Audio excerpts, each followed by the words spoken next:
intentarlo sin el micrófono, pero creo que sí quedan muy lejos. O no sé si se quieren acercar un poquito.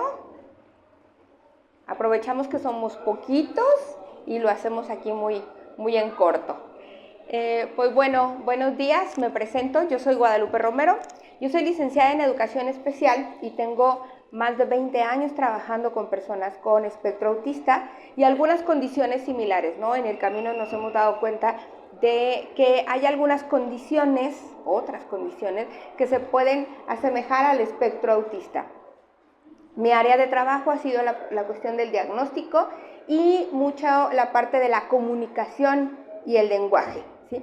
Y bueno, una de las preguntas muy recurrentes que de pronto nos hacen, tanto primero padres de familia como terapeutas, como en las mismas escuelas, es cómo iniciar cuando se da un diagnóstico, ya sea el neurólogo, ya sea el pediatra, ya sea el especialista, cualquier especialista, se da un diagnóstico de espectro autista. La primera recomendación generalmente es que vaya a terapia de lenguaje.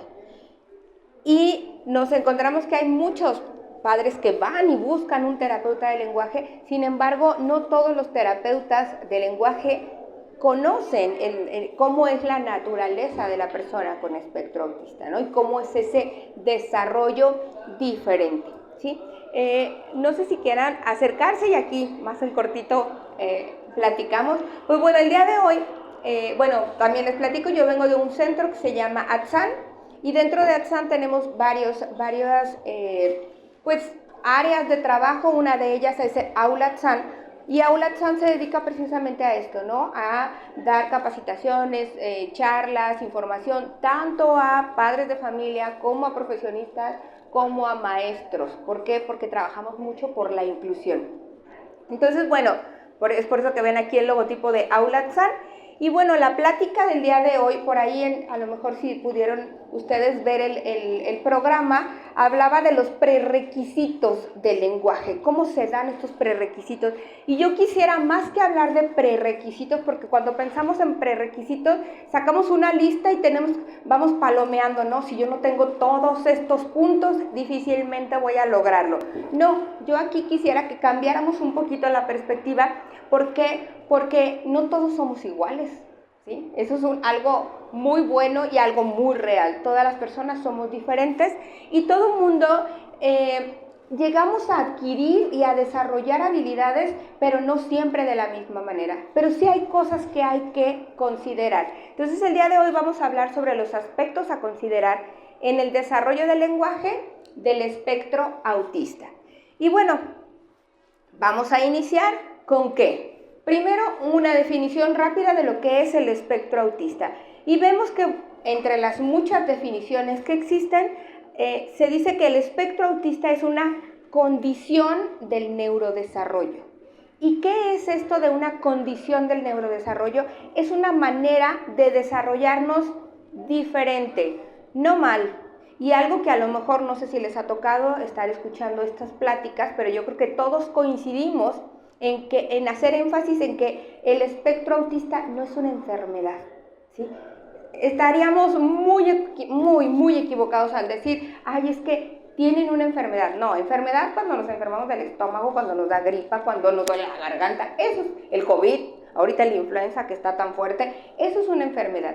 Cuando hablamos de espectro autista, estamos hablando de una manera diferente de ser, de entender, de percibir el entorno y obviamente de dar una respuesta y de desarrollarnos diferente, no mal, diferente.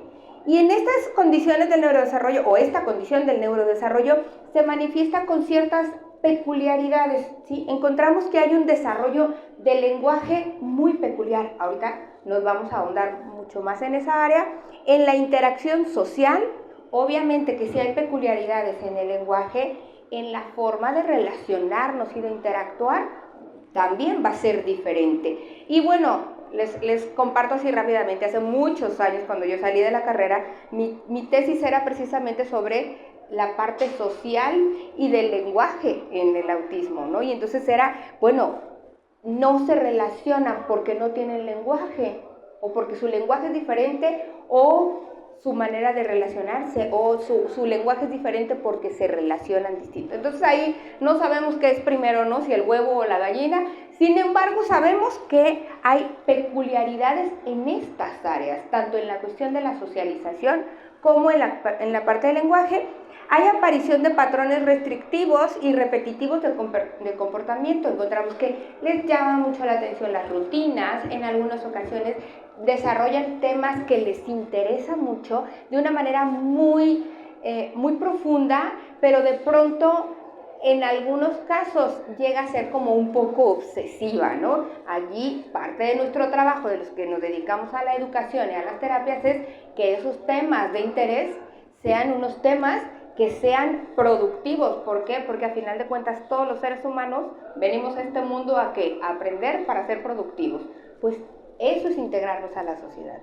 Y en el procesamiento sensorial, sabemos que las personas con espectro autista tienen peculiaridades en la parte en cómo asimilan la cuestión sensorial. ¿Y qué cosas encontramos aquí? Bueno, la selectividad a veces en la alimentación, a veces esta cuestión de la forma en cómo perciben los sonidos, cómo sienten algunas texturas, cómo los olfatos, todo lo que es la cuestión de los sentidos suele ser un poco peculiar. Ojo, no quiere decir que todas las personas que tengan peculiaridades sensoriales tengan autismo, ¿sí? Es más, yo creo que todos los que estamos aquí tenemos peculiaridades sensoriales, ¿sí? A lo mejor por ahí yo les digo, ¿hay alguien aquí que le guste el apio? Ya voy aquí a balconear a mi marido no le gusta el apio. Yo le digo, ¿cómo no te puede gustar algo tan delicioso? No, es que yo siento en mi boca, es una cuestión sensorial, ¿sí? Otras personas que a lo mejor el sonido que estamos escuchando ahorita del tren puede ser incómodo para ellos, tiene un origen sensorial, ¿sí? Pero no por eso tienen autismo, ¿sí? ¿Qué podemos hablar? Y quiero platicarles un poquito de estas tres personas. Ha habido muchas personas a través de la historia que han hablado sobre lo que es el autismo.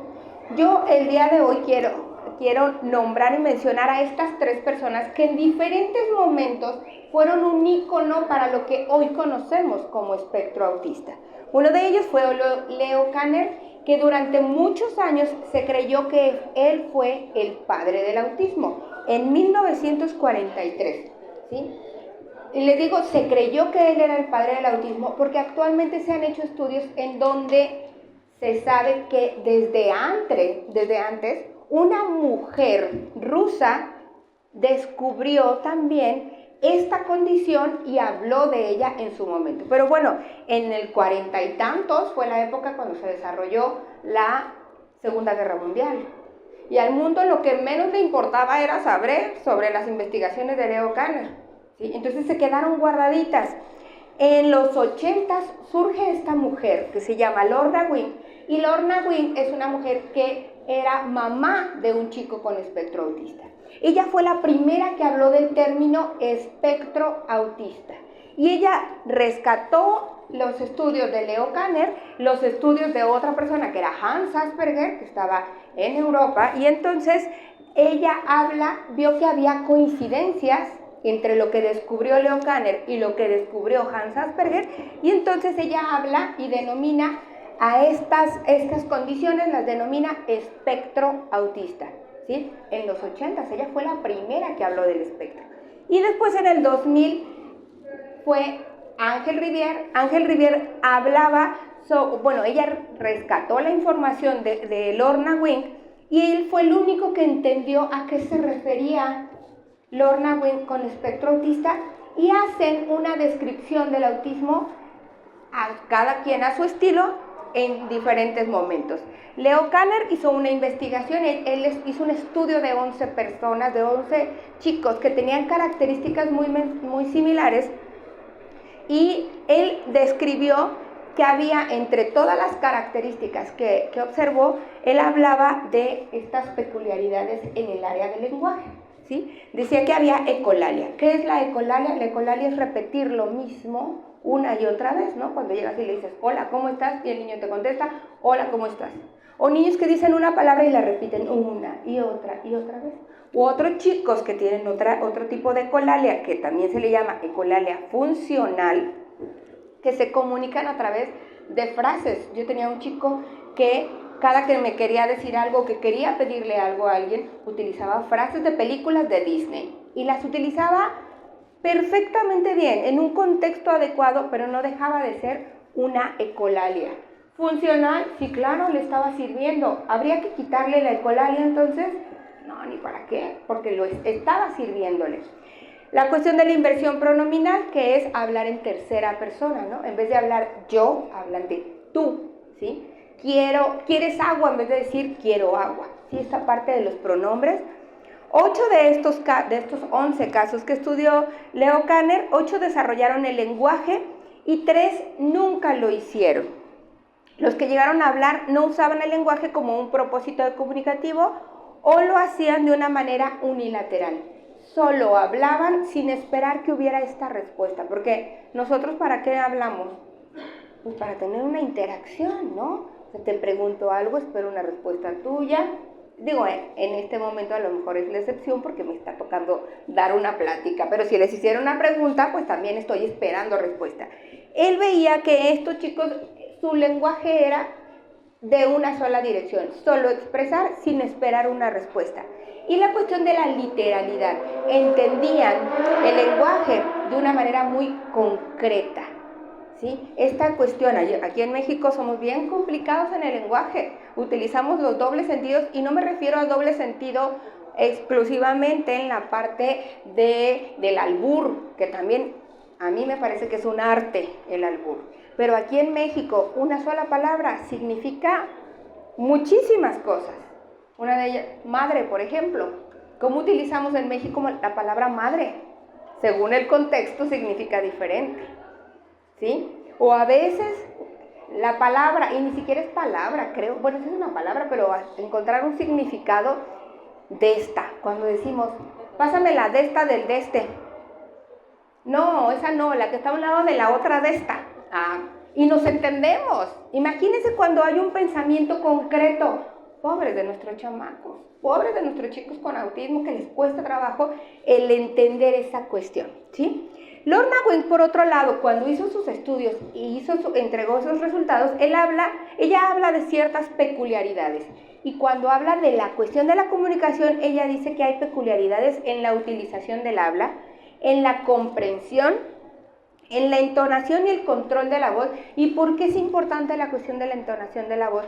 Porque si no le damos énfasis a lo que decimos, difícilmente va a ser entendido. Es como si yo les dijera, ay, estoy bien contenta de estar aquí con ustedes. ¿Me la creen? O si les digo, ay, no saben, qué contenta estoy por haber llegado.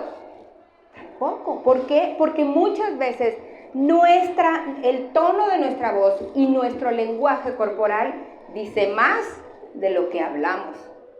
Cuando regañamos las mamás, muy bonito, muy bonito. Y lo menos es que está bonito lo que está haciendo nuestro hijo. Pero los hijos tienen esa capacidad de entender ese lenguaje no verbal, ¿sí? Aquí veía Lorna Wing que había esa peculiaridad y en la utilización y la comprensión de la comunicación no verbal, lo que les decía. Por otro lado, Ángel Rivière, en los 2000, él hizo un inventario del espectro autista, no sé si han escuchado hablar de él. El inventario del espectro autista, lo que hizo fue, tomó la triada de la que hablaba Lorna Wing, en donde había peculiaridades en la socialización, en la comunicación y en el proceso de pensamiento. Él hizo un inventario y entonces sacó 12 dimensiones diferentes que podemos encontrar esas peculiaridades en el autismo. Y él asignó 3 dimensiones para hablar del lenguaje, de las características del lenguaje. Y él decía que en la 4ª dimensión, se oye como muy metafísico, pero no, en la 4ª dimensión él decía que se refería a las funciones comunicativas. Y aquí se refiere al lenguaje, pero también en las conductas que tienen la intención de comunicar algo a alguien. ¿Se acuerdan que en la primaria vimos, como en tercero de primaria, veo niños aquí, a lo mejor también se acuerdan, lo tienen más fresquito, que veíamos que para que hubiera comunicación, ¿qué debería de haber? Un emisor, un receptor y un mensaje, ¿sí? Entonces, para que haya esa comunicación tiene que haber un emisor que tenga algo que decir y que tenga la intención de decírselo a alguien más.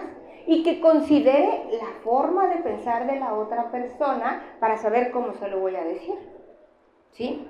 Imagínense que en vez de que estuvieran ustedes, yo tuviera aquí puros estudiantes de posgrado de ingeniería en algo muy complicado. Digo, complicado para mí porque no es lo mío. Y yo tuviera que darles una plática, yo tendría que adaptar mi lenguaje. Yo soy la emisora, hay receptores, pero es importante entender a quién le voy a mandar ese mensaje. Y entonces aquí hay que ver qué está pasando con las personas con autismo, que muchas veces tienen un mensaje que dar, pero no son conscientes que hay que dárselo a otra persona. Y entonces encontramos muchos niños que tienen, sí, una forma de comunicar, pero no se aseguran que alguien esté recibiendo esa información. O que buscan a la persona, pero no tienen el código o la forma de mandar ese mensaje, ¿sí? Entonces, no es que no comuniquen, es que no tienen algunos de ellos acceso a esa forma de comunicar que la mayoría de nosotros tenemos. El otro punto sería el lenguaje expresivo. Uno de los principales objetivos terapéuticos a desarrollar en el lenguaje expresivo sería también apoyarnos de los sistemas de comunicación. Y yo creo que si ustedes han estado metidos en el tema del autismo, han escuchado y se han dado cuenta que actualmente se habla o se apoya mucho de pictogramas, o de fotografías, o de dibujitos, o sistemas incluso electrónicos para poder comunicarse, o algunos signos. Entonces, eso es lo que busca, que haya un lenguaje expresivo. Y el otro punto, no sé a qué le piqué, lenguaje receptivo, la comprensión de lo que estamos diciéndoles. Estamos seguros y revisamos y conocemos cuál es esa forma en que comprenden. Si cuando damos una instrucción a un niño o a un adolescente o a una persona con espectro autista, ¿me está entendiendo lo que le quiero decir? Bueno, entonces nos damos cuenta que el lenguaje siempre ha sido un tema de interés en el abordaje de las personas con condición del espectro autista. Ya les decía al principio, los neurólogos suelen recomendar, vaya a terapia de lenguaje. Pero ¿cómo tendríamos que empezar? ¿A quién voy a recurrir? Con la que me recomendaron, pues a lo mejor puede ser que la que me recomendaron sí me va a ayudar, pero tiene que saber de autismo, tiene que saber hacia dónde dirigirnos y también como papás saber qué esperar en esa intervención. Y hay que entender primero qué es el lenguaje, ¿sí? Porque si no nos queda claro qué es el lenguaje, adelante. No me quiero salir del tema, pero la pregunta es probable que se desvíe, sin embargo, habla del lenguaje. ¿Qué posibilidades hay de que en este tipo de pláticas que se están presentando se promueva la lengua de señas? Bueno, la lengua de señas, refiriéndose a la lengua de señas de signos mexicanos, ok, tiene mucho que ver con el autismo. Les platico, el autismo es un proceso de pensamiento diferente y aquí lo vamos a ir viendo. A las personas con autismo su proceso de pensamiento suele ser muy concreto y algo que pasa con la lengua de signos mexicanos es que es muy abstracto, ¿sí?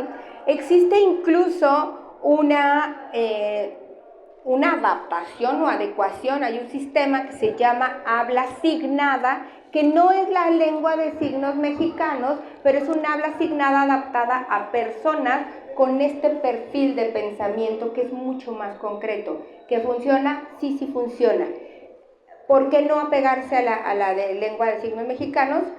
Porque es muy, muy abstracta y es de pronto muy compleja y llega a ser un poco, ¿cómo decirlo?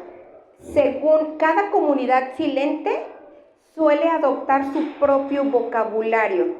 Cuando yo estaba estudiando ya hace bastantes años, yo tomé un curso y de pronto yo me saltaba algunas clases porque trabajaba, bueno, hacía mil cosas, las sigo haciendo al mismo tiempo, pero bueno, me llegué a saltar algunas clases de lengua de signos y entonces yo en mi afán de querer como ponerme al corriente, un compañero me regaló un manual, pero resulta que yo aprendía las palabras que habían revisado en clase, las aprendía autodidactamente, pero resulta que ese manual era de Sinaloa. Y aquí en Jalisco, en aquel entonces, era diferente según cada región. Se ha hecho de manera más general en toda la República, pero aún así, cada comunidad tiene su propio símbolo. Y lo que promovemos y lo que buscamos en el espectro autista es que sea signos concretos, muy literales, porque ya hablábamos que tienen un lenguaje muy concreto y muy literal. ¿Para qué? Para que sea de fácil acceso. Sí podríamos tomar la raíz, pero la forma tendría que ser diferente, ¿sí? Y ahorita vamos a hablar precisamente de eso. Entonces hablábamos que el lenguaje es un sistema de comunicación simbólico, fíjense bien, simbólico, que se manifiesta a través de las lenguas, ¿sí? Que son sistemas estructurados de signos que expresan ideas en las que la palabra es la representación. En ningún momento de toda esta definición del lenguaje estamos hablando de, valga la redundancia, hablar, ¿sí? Y muchas veces lo que buscamos, que vaya a terapia de lenguaje, que hable, ¿no? El hablar no es la única forma de comunicarse. Hay que entender que el lenguaje implica un proceso de pensamiento en el que se traducen nuestras ideas. Nosotros estamos teniendo el lenguaje en nuestra cabeza todo el tiempo, ¿no? Yo ahorita les platico rápidamente, no había venido yo a esta estación, dije, bueno, Ávila Camacho y esta otra que es federalismo, me bajo. Me metí a todas las entradas del tren porque no sabía cuál era, pero iba yo pensando, a ver, me voy a cruzar, pero es federalismo, esta está sobre federalismo, entonces ha de ser la de Ávila. O sea, vamos pensando, vamos analizando, aunque no haya nadie a quien compartírselo, nosotros estamos teniendo un lenguaje interno. Mientras que la comunicación lleva consigo una intención y un componente social. Eso que tengo en mi cabeza, esos pensamientos, los traduzco a alguien más. Entonces, se me regresó. Quiere decir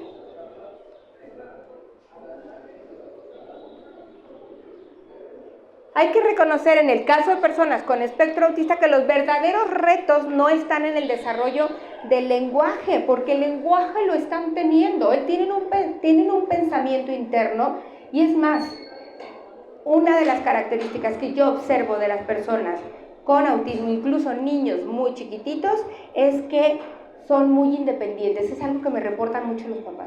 Es que si él quiere algo, él solito va y lo busca.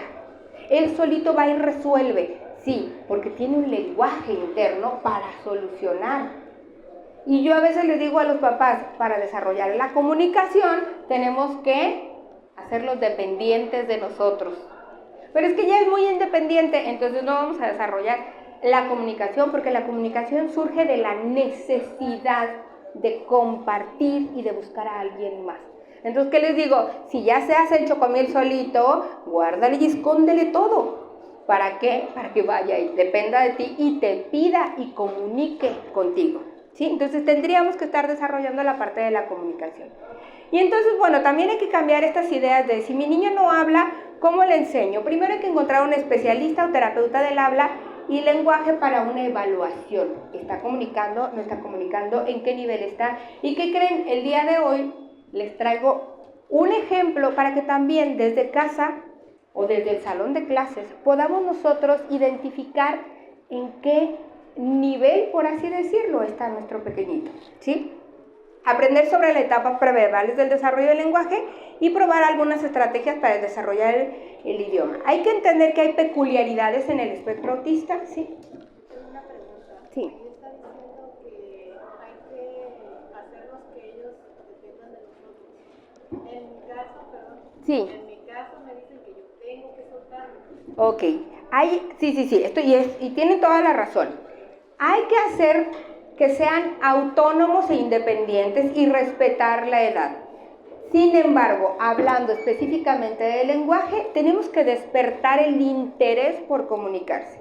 Cuando nosotros somos muy independientes y autónomos, no necesitamos de alguien más, ¿cierto o no? Y eso es bueno, sí, en muchas ocasiones sí, pero no voy a desarrollar la comunicación. Entonces, si mi objetivo va a ser desarrollar la comunicación, es crear situaciones en donde él dependa de mí o ella dependa de mí para que despierte, me busque y entonces despertar esta comunicación, ¿sí? Específicamente en eso. Y cuando tienen miedo a preguntar a otras personas. a lo mejor ya es un caso como más específico, tendríamos que estar revisando qué es lo que le podría estar dando miedo. Le da miedo el no tener las palabras para expresarse, que a todo mundo nos da, ¿eh? Yo creo que todo mundo nos sentimos de pronto, el ir a hablar con alguien que no conozco, nos da ese nervio. Y también es válido decirles, a ver, yo también lo siento, pero ¿qué podemos encontrar? ¿Qué estrategia podemos hacer para que tú puedas solucionar?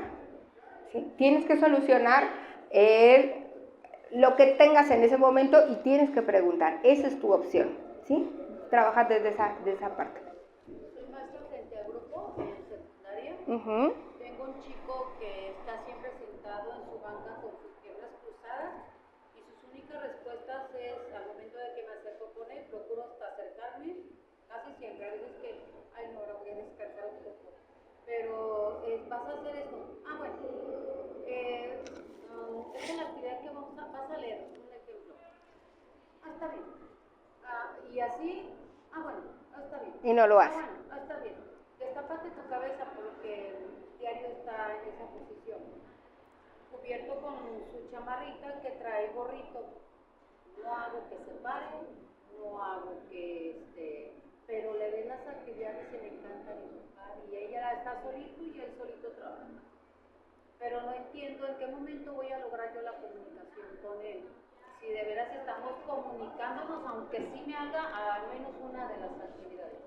Pues el hecho de que ya responda con una actividad está comunicando. También hay que respetar esta parte. Digo, aquí estamos hablando ya de chicos más grandes, ¿no? Ya adolescentes, en donde en una secundaria, ¿qué tiene que hacer? Tenemos que trabajar la cuestión de la responsabilidad, ¿sí? Tú vas a la escuela a cumplir y a seguir las actividades que te dicta la maestra. Y allí hay que hacer, dentro, a lo mejor ya nos estaríamos brincando un poquito en la parte de inclusión educativa, estrategias de inclusión educativa más que de lenguaje, es el negociar con ellos, ¿sí? ¿Te gusta dibujar? No está afectando a nadie con dibujar.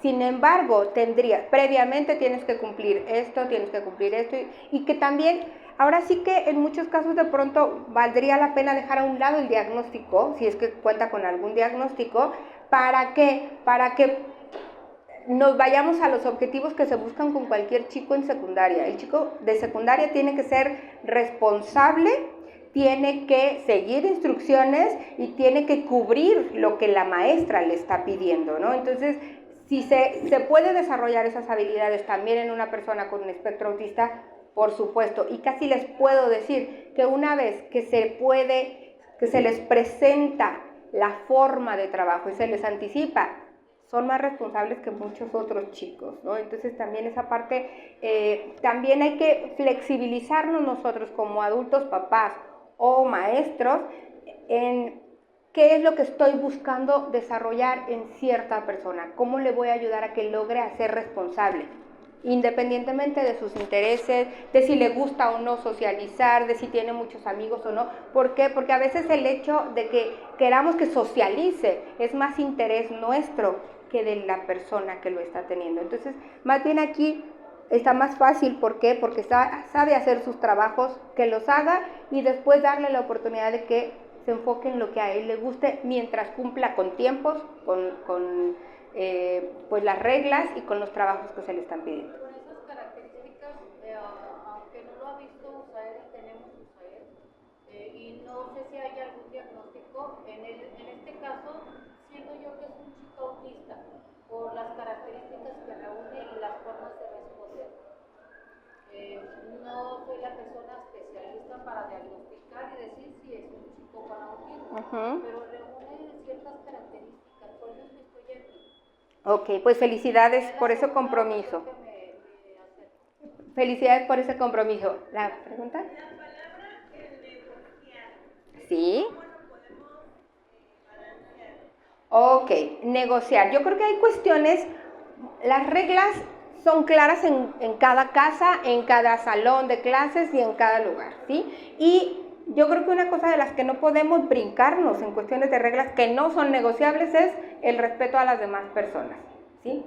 El cumplir actividades o las responsabilidades, la forma en cómo vas a cumplirlas, a lo mejor eso sí se puede negociar, ¿sí? En ese aspecto, desde, por ejemplo, en casa. Algo que solemos tener de pronto, me imagino, ¿eres mamá o eres maestra? Ok, híjole, preguntaste, te voy a decir. Como mamás de pronto, cuando damos instrucciones, esperamos que nuestros hijos hagan las cosas como nosotros las tenemos en nuestra cabeza. Y los pleitos muchas veces no es porque no lo hagan, no cumplan, sino porque no están haciendo como nosotros quisiéramos que lo hicieran. Y también hay que negociar en dejarles muy claro lo que yo espero de ti, tú sabrás cómo lo haces, ¿no? Igual pasa con las personas con espectro autista. Este es el resultado que tenemos que llegar. No puedes pegar, por ejemplo, un golpe. Estoy enojado, no te voy a impedir que te enojes, pero sí, no te voy a permitir que golpees porque estás enojado. ¿Sí? Sí va quedando clara esa parte en la cuestión de la negociación, va por ahí. ¿Sí? Bueno, vamos a darnos prisa entonces.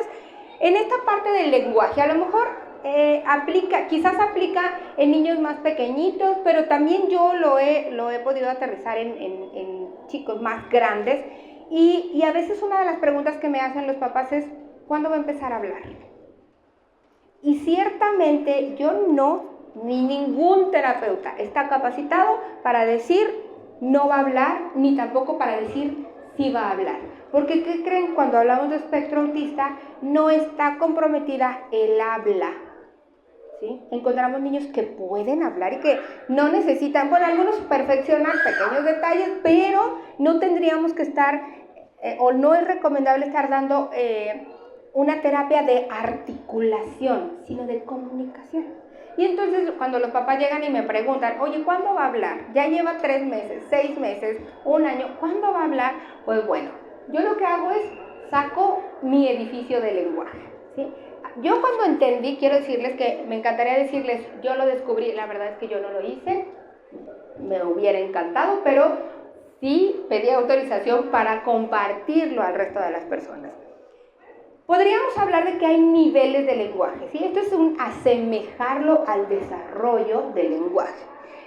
Vamos a suponer que el lenguaje es un edificio de 7 pisos, más aparte la planta baja, ¿sí? Claro que no podemos llegar al piso 4 si no hemos pasado por la planta baja, por el 1, por el 2 o por el 3. ¿Cierto o no? Difícilmente, a menos que seamos Superman y volemos, podemos llegar al 4.º piso. Tenemos que pasar por los otros pisos. ¿Qué incluyen esos pisos? Bueno, lo que les decía, pasamos de pisos de comunicación concreta hasta la más abstracta.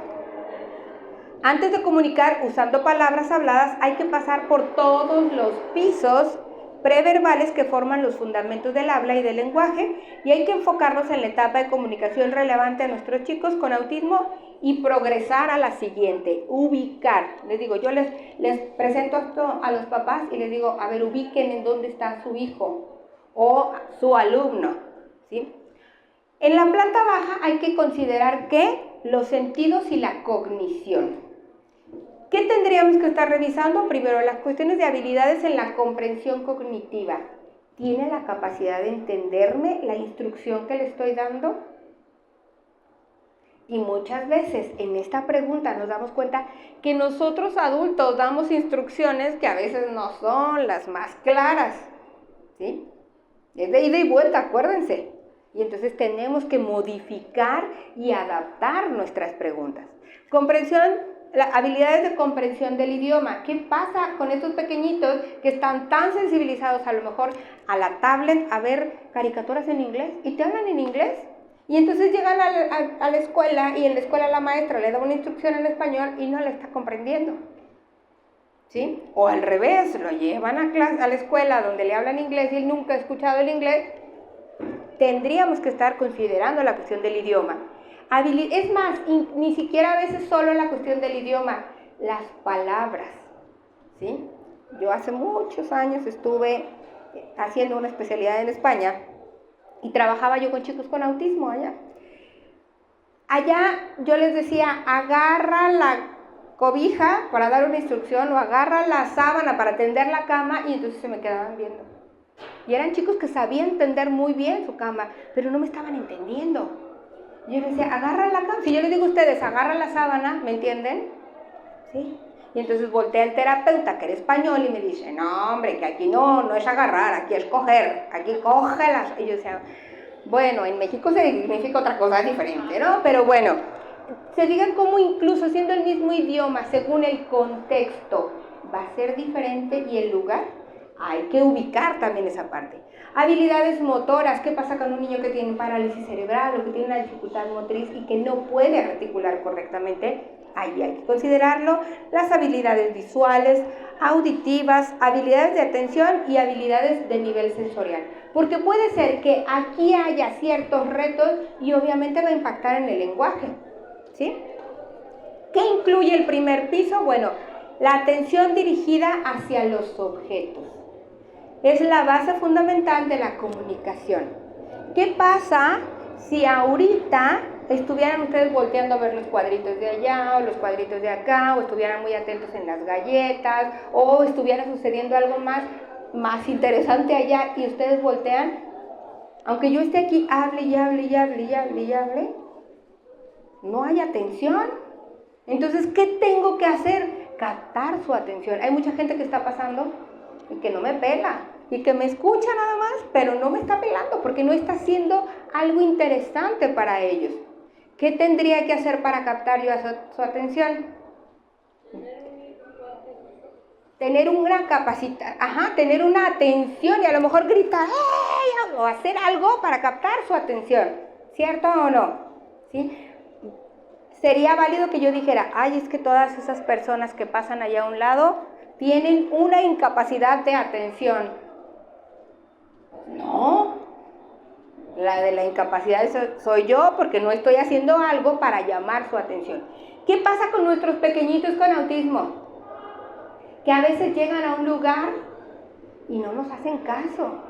Y entonces le llevamos el juguetito, le llevamos la comida, le llevamos y no nos hacen caso. O le hablamos por su nombre. Aquí, ¿cómo está la atención de nuestros hijos? Que es el primer piso, ¿sí? Hay que desarrollar esa parte. En el segundo piso es la atención dirigida a las personas. Les platico, cuando van, la mayoría de los terapeutas hacemos eso, ¿no? Cuando va un niño nuevo al consultorio, nos ponemos a su nivel y entonces, ¿qué hacemos? Sacamos objetos los más escandalosos que tenemos, ¿sí? Y entonces ponemos la musiquita y entonces ponemos el ruido y entonces hacemos escándalo y como terapeutas decimos, ¡guau! Esto está padrísimo, qué diversión. Y entonces el niño empieza a voltear, dice, ¿y esta doña por qué está haciendo tanto escándalo? ¿Y esta mujer qué le pasa? Y entonces se empieza a interesar por los objetos, ¿sí? Ya captamos su atención. El siguiente paso sería que se dé cuenta que ese objeto se lo está ofreciendo una persona. Entonces tenemos que ponernos a su nivel y captar su atención. ¿Cuántos de nuestros chicos con autismo tienen a esas edades tan tempranas el contacto visual? Son muy pocos. ¿Qué hay que hacer? Despertarlo. Y despertarlo no en el afán de decir, mírame, mírame, mírame, o entrenarlo al contacto visual. No, es despierto el interés para que me voltees a ver y te des cuenta que quien te está dando esto tan divertido es esta persona. Y que a través de mí puedes obtener muchas cosas divertidas. Y eso nos lleva al tercer piso, que es el triángulo de la comunicación, ¿sí? ¿Ya te diste cuenta? Vamos a suponer, voy a poner un ejemplo que de verdad, casi me atrevo a decir que a todos los niños les gustan las burbujas. Entonces, saco yo las burbujas, es más, y no nada más a los niños. Habemos muchos adultos que nos encantan las burbujas. Saca las burbujas, está soplando las burbujas y le llama la atención al niño a la burbuja, ¿sí? Ya captaste su atención, primer piso. Después ya no hay burbujas. Y entonces el niño empieza a buscar las burbujas, ¿dónde están las burbujas? Y se da cuenta que a través de mí, que esta persona es la que está soplándole para tener las burbujas. Y entonces ya va y me voltea a ver, ¿por qué? Porque sabe que de aquí vienen las burbujas que me dan tanto gusto. Si yo dejo de hacerlas y las dejo a un lado, lo que buscaría es que el niño tome el bote de burbujas y me lo lleve. Está comunicando, se está dando cuenta que a través de mí va a obtener algo. Y aquí está este triángulo de la comunicación. Se le llama también compartir un interés. Nuestros niños, nuestros jovencitos, ¿ya comparten sus intereses? Hay que crear situaciones para despertar ese compartir. En el cuarto piso encontraríamos el diamante de la comunicación, que es señalar con el dedo. Esto de señalar con el dedo, a las que son mamás aquí, se van a acordar. Se desarrolla, no se aprende, se desarrolla alrededor de los 6 meses, un poquito más, ¿sí? Es esta época del dedito mágico en donde el niño nomás hace y todo le damos, ¿cierto o no? Y el niño se da cuenta que ese dedo mágico, para donde indique, va a darle lo que él quiere. Pero ¿qué pasa si no se lo damos? Cualquier otro niño señala y luego nos voltea a ver así como, ¿que no estás viendo? ¿Que te estoy pidiendo algo? Y eso se llama triángulo de la comunicación. Te señalo porque entiendo que mi dedo te transmite una idea a ti, te está comunicando algo y todavía te volteo a ver a los ojos para asegurarme que me estés poniendo atención, ¿sí? Ya lo tienen nuestros chicos y les digo, a los papás les pregunto, ¿ya vamos en ese nivel? ¿Sí? En el quinto piso, bueno, hablamos de la experiencia y el objeto físico. Tiene concepto de que el objeto representa una experiencia, trae objetos para pedir o mostrar, ¿sí? El ejemplo que les decía, voy por las burbujas, llego y te las doy. No te estoy pidiendo nada verbalmente, pero estoy esperando que tú me des algo. Te estoy comunicando un gusto, una necesidad de que me des burbujas, ¿sí? Para que los niños puedan estar en este nivel, bueno, se tiene que tener, valga la redundancia, el concepto de que el objeto representa una experiencia. Cuando el niño ve ese bote de burbujas, aunque no haya burbujas, va a saber que ese bote de burbujas, de allí va a salir algo placentero para él, ¿sí? Y bueno, yo aquí tengo un pequeño ejemplo, que me faltaron allí 2 imágenes.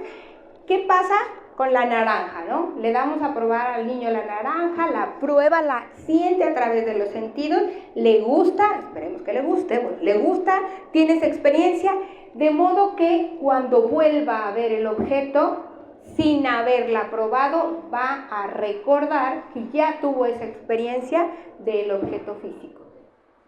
De modo que cuando quiera una naranja, va a ir, va a tomarla y te la va a llevar y te está comunicando, ¿sí? Si no sabe y no tuvo la experiencia, pues no te la va a pedir, porque no sabe para qué sirve. En el sexto piso, entiende que un símbolo de una naranja, que puede ser a lo mejor la naranja de plástico, de juguete, o puede ser una fotografía, o puede ser un dibujito, representa esa naranja, esa experiencia que ya vivió, ¿sí? Y bueno, hay un sistema de comunicación alternativo, que es un apoyo, que se llama PEX, ¿sí? El intercambio de tarjetas de fotografía o el intercambio de un pictograma en donde el niño lo toma, te lo da y espera, y se le considera que es una petición. El niño te pide a través de ese intercambio de tarjetas, ¿sí? El PEX es uno de muchos sistemas de comunicación, ¿sí? Anteriormente los sistemas de comunicación eran de pronto muy rígidos y tenían que ser paso 1, paso 2, paso 3. Actualmente lo que se busca es que el niño comunique, y podemos hacer una combinación de sistemas de comunicación el que se le adapte al chico, con la idea de que comunique. Y bueno, en un séptimo piso, entonces ya que entendí, ya tuve la experiencia, ya sé qué me refiero cuando veo el objeto, cuando veo una imagen o un dibujo, lo relaciona y ya sabe a qué se refiere, bueno, hasta entonces, el niño tiene la capacidad de poder comunicar. Y comunicar un vocabulario, ya sea la palabra, como estamos acostumbrados, o algún signo. Hasta este punto podríamos utilizar un signo, ¿sí? Los sistemas de comunicación no son mágicos. Los sistemas de comunicación es un recurso para que el niño pueda comunicarse, pero después de haber despertado en él esta intención de comunicar, ¿sí? Todavía no llegamos a la palabra, todavía el niño no esperamos que emita absolutamente nada. tendríamos que estar revisando esa parte. Hay que entender también que los niños están comunicando como pueden.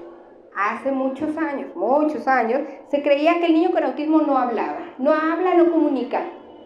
Sí comunica, pero comunica como puede. ¿Cómo andamos de tiempo? El habla es solo una manera de comunicar, la forma es más valorada para nuestra sociedad y tan es valorada que aquí estamos comunicándonos a través del habla, ¿sí? ¿Hay alguna pregunta por allá?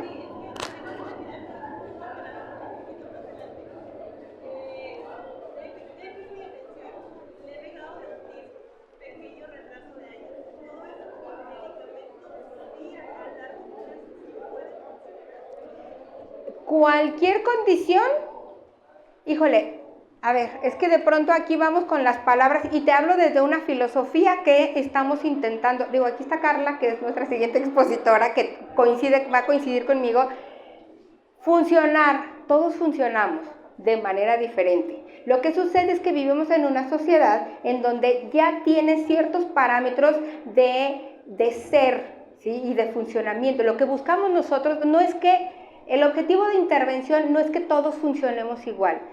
El objetivo de la intervención es aprender habilidades que nos permitan adaptarnos a la sociedad y a lo que nos toca vivir según nuestra etapa. Si tengo 8 años, tengo que ir a la escuela. Si soy un joven de 12, tengo que ir a la secundaria. Sí, adaptarnos. Si soy un adulto de 20 y 25 años, tengo que ir a trabajar.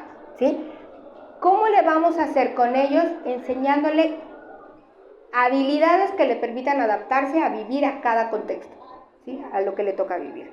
La cuestión de la medicación es todo un tema, no sé si en algún momento esté programado alguien que venga a hablar sobre cuestiones de medicación, pero no todas las personas, por tener una condición del neurodesarrollo, requieren medicación. ¿Qué le va a ayudar más a adaptarse a su entorno? Escuela, terapias y educación en casa. ¿Sí? Eso es lo primordial.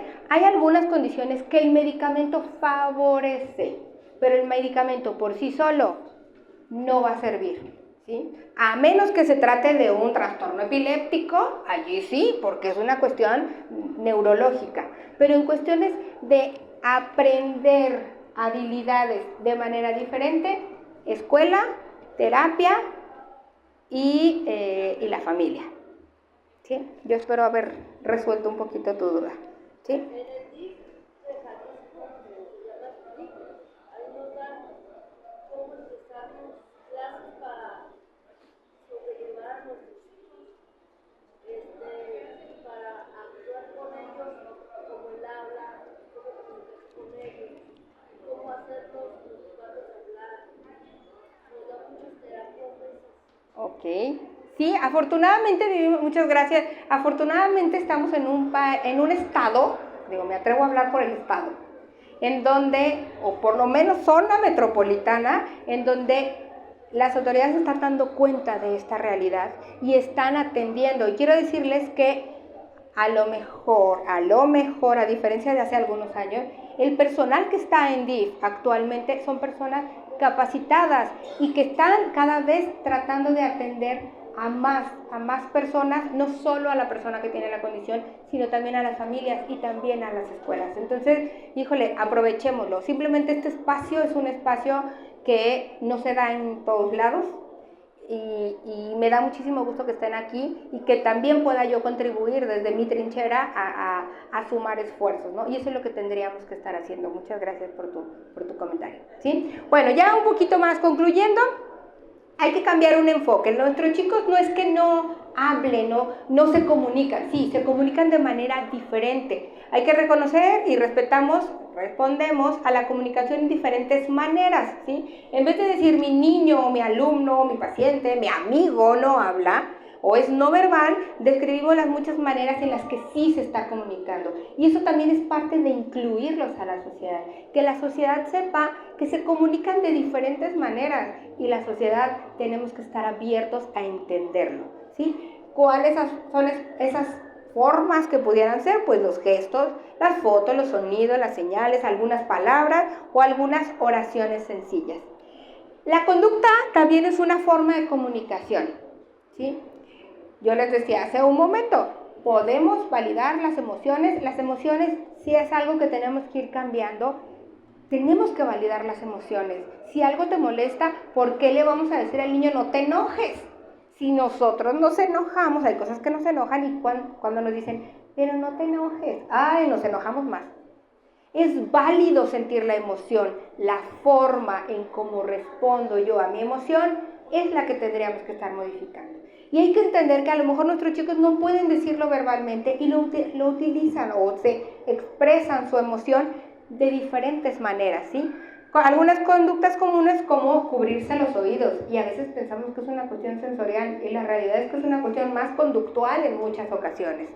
Quitarse la ropa, andar de allá para acá, esconderse o gritar. Ojo, estos comportamientos tenemos que entenderlos como una forma de comunicarse, pero también entender que estos comportamientos no le van a permitir adaptarse al resto de la sociedad. Como los berrinches, no son crisis, son muy pocas las ocasiones en donde verdaderamente se habla de crisis. Hay que decirle las palabras por su nombre. Berrinches, todos los niños, es más, niños, adolescentes, adultos, personas de la tercera edad, hacemos berrinches de diferentes maneras, ¿sí? Hay que identificar que el berrinche es una forma de comunicarnos, dañarse a sí mismo o la agresión. Estos comportamientos no le van a permitir integrarse a la sociedad, a nadie, ¿cierto o no? Entonces, ¿qué tenemos que hacer? Entender que es una forma de comunicación diferente, pero que a final de cuentas hay que enseñarles cómo sí podrían comunicarse, ¿sí? Cómo traer un objeto, cómo mostrar un cuadro o una palabra, como los pictogramas, el intercambio de una foto o un dibujo o una tarjeta, lenguaje por señas, ya sea estandarizado o no, porque también se presta en las familias a que se creen sus propias formas de comunicación. El reto ahí es llevarlo más allá de la escuela, que no solo se quede en casa, que también la maestra pueda saber cómo es esa forma de comunicación. ¿Sí? Una diapositiva de comunicación electrónica en voz electrónica o sin esta, ¿no? Ya estamos hablando de tecnología mucho más avanzada.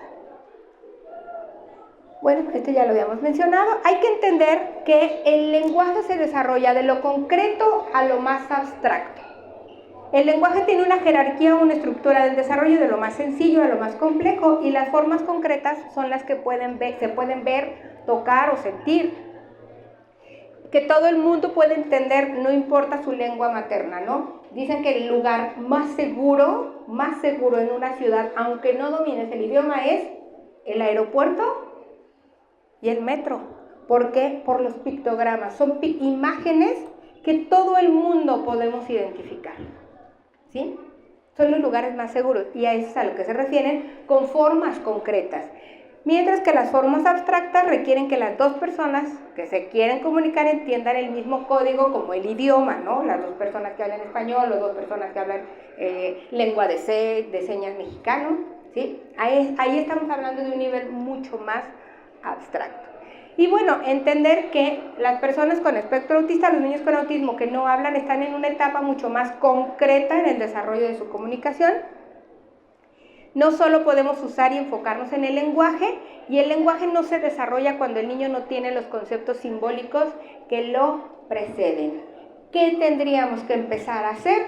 Empezar a estimular, a jugar, a interactuar, empezar con los intereses del niño, o del adolescente, o del adulto. ¿Qué le interesa? ¿Qué le gusta? Y a partir de eso, crear estos momentos de comunicación de ida y vuelta.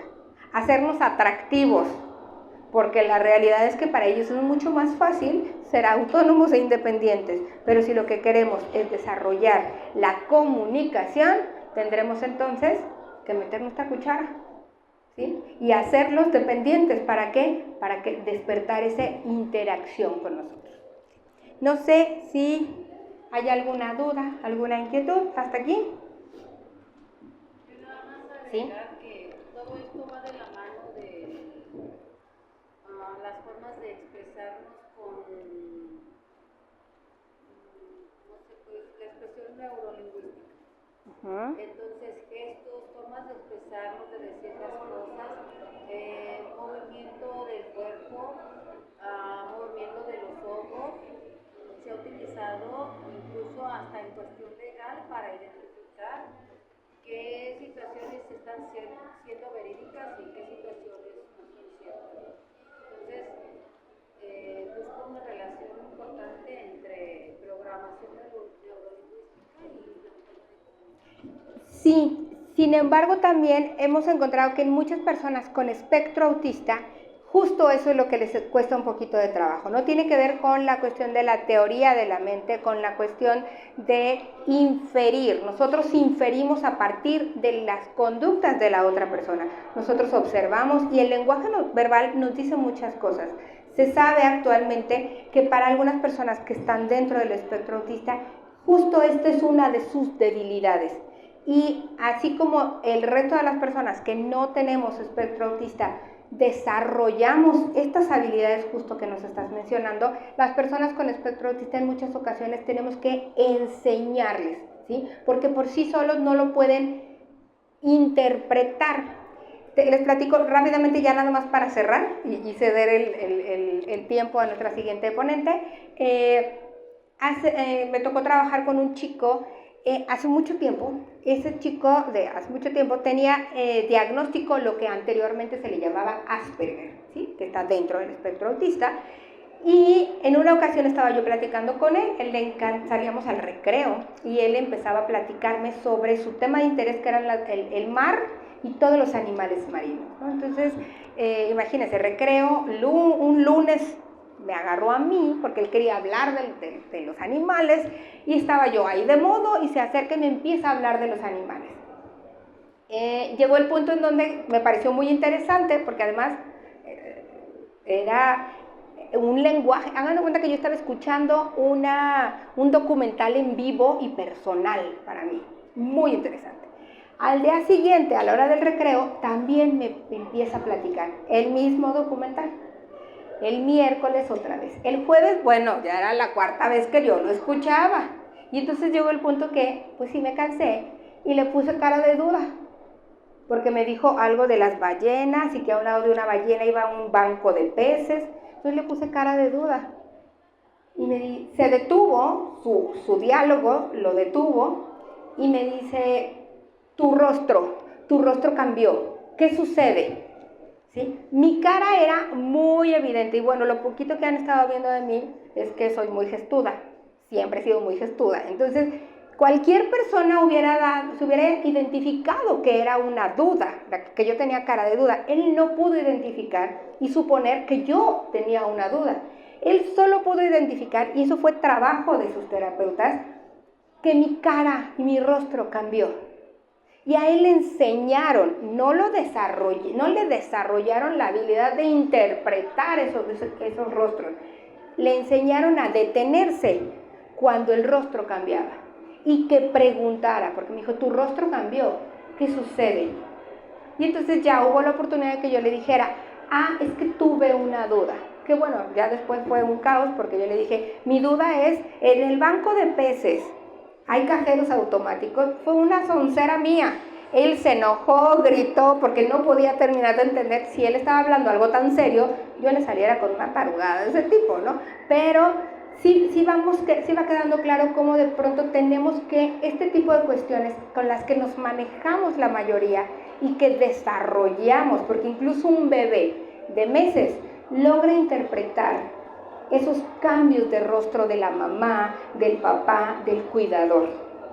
Las personas con espectro autista no siempre lo logran hacer.